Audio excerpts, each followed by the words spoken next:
Today, we're talking about one of the largest threats to your financial future. Stop wasting money on that dumb shit and instead put it in investment. I know it's tempting. You'll spend it and be broke again. Welcome to the Two Bros in a Budget YouTube channel. I'm your bro Ryan. And I'm your bro Taylor. And in today's video, we're talking about lifestyle creep. In simple layman's terms, lifestyle creep is increasing your spending when your income increases as well. Yeah. So over time, as you get raises, bonuses, yada, yada, yada, you go, oh, $5,000 bonus, let me spend $5,000.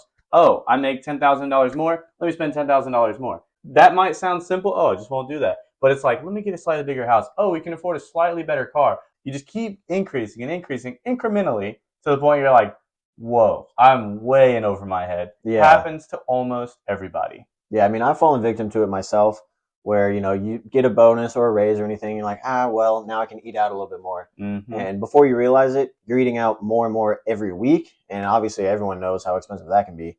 So at some point, most people actually exceed. Like if their income even is steadily increasing, which you're lucky if your income's increasing nowadays.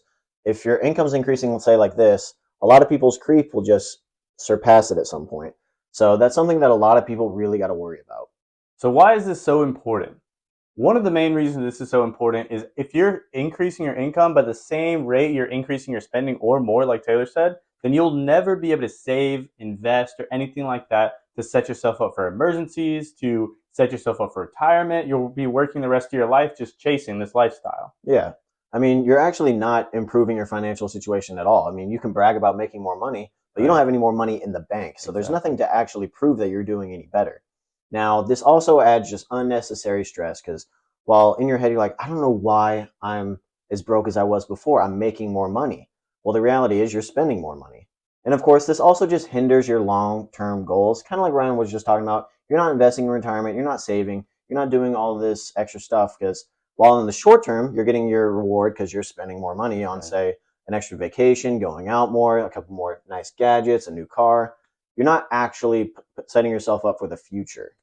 And one thing that gets a lot of people that almost nobody pays attention to is as your income increases, especially your annual raises, if you're not getting a promotion change to a whole new role for the most part, all they're doing is increasing your income based on the cost of living and or inflation.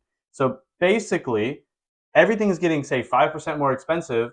You're thinking, I got a 5% raise, so now I can spend 5% more money. No, that's not how it works because all the expenses went up 5%. You should be spending 5% more just to cover your same cost. You can't spend that much more because then you're obviously spending more than everything else. Your expenses all as a whole just went up. So you got to be careful of that too. That's a super hidden cost. A lot of people are like, oh, I got 5% more money. No, that's not exactly how it works.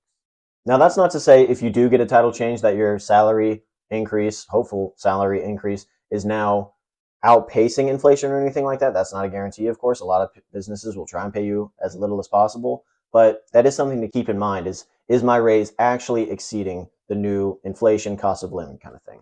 And now, as far as combating lifestyle creep, it's pretty simple. And when you get down to brass tacks, you really need to start just tracking your spending and creating a budget. I know that's something that we kind of harp on this channel, but obviously if you're budgeting and everything, you're able to kind of see exactly where your money's going, what you're putting into savings and all this. So that kind of makes it pretty obvious. But also just delayed gratification. That's another good one that'll help you combat that. So if you're like, oh, I got this money, let's go get this car. Give it 30 days. Do I really need this car? Is this really a big problem? And you'll think on it. You'll typically talk yourself out of it. I know that's my case. I can almost always talk myself out of something. Do I really need that new TV? Might be better, but it's not worth that new price tag. So, or that car, anything that you have to continually pay on for a long time, it always helps me talk out. Do I want to do this car loan again for 4 or 5 years? Probably not. Yeah, getting locked into financing is something I typically try and avoid if at all possible. And another one is just focus on experiences and less material items. Every time you get more money, whether a check in the mail, a paycheck, a raise, or a bonus, whatever it is, don't go and buy something. You don't have to fill your house with crap. You don't have to just keep bringing more and more things in. Oh, my office chair is bad. Let me get a new one. Oh, this is bad. Like, it's not always bad. It's just you want an upgrade. You want an upgrade. Oh, I need the new phone. Trust me, you don't always need the new phone. You don't need this and that. You don't have to spend it because you have it. Go for experiences. Go and try and find, going to the beach and just spend the day there. Yeah. Well, if you live next to the beach, It's a lot cheaper than taking a trip to the beach. Yeah. But you know what I'm going for. Learn to get into hiking. Go with a significant other or a friend.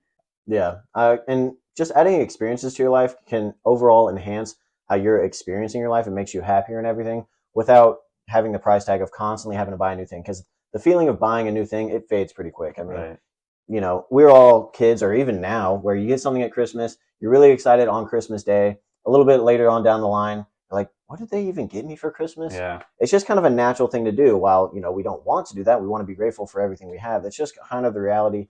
While as a big trip or something is something you can talk about with your friends or family, oh, remember this. And it's kind of a lasting memory that you just feel better for.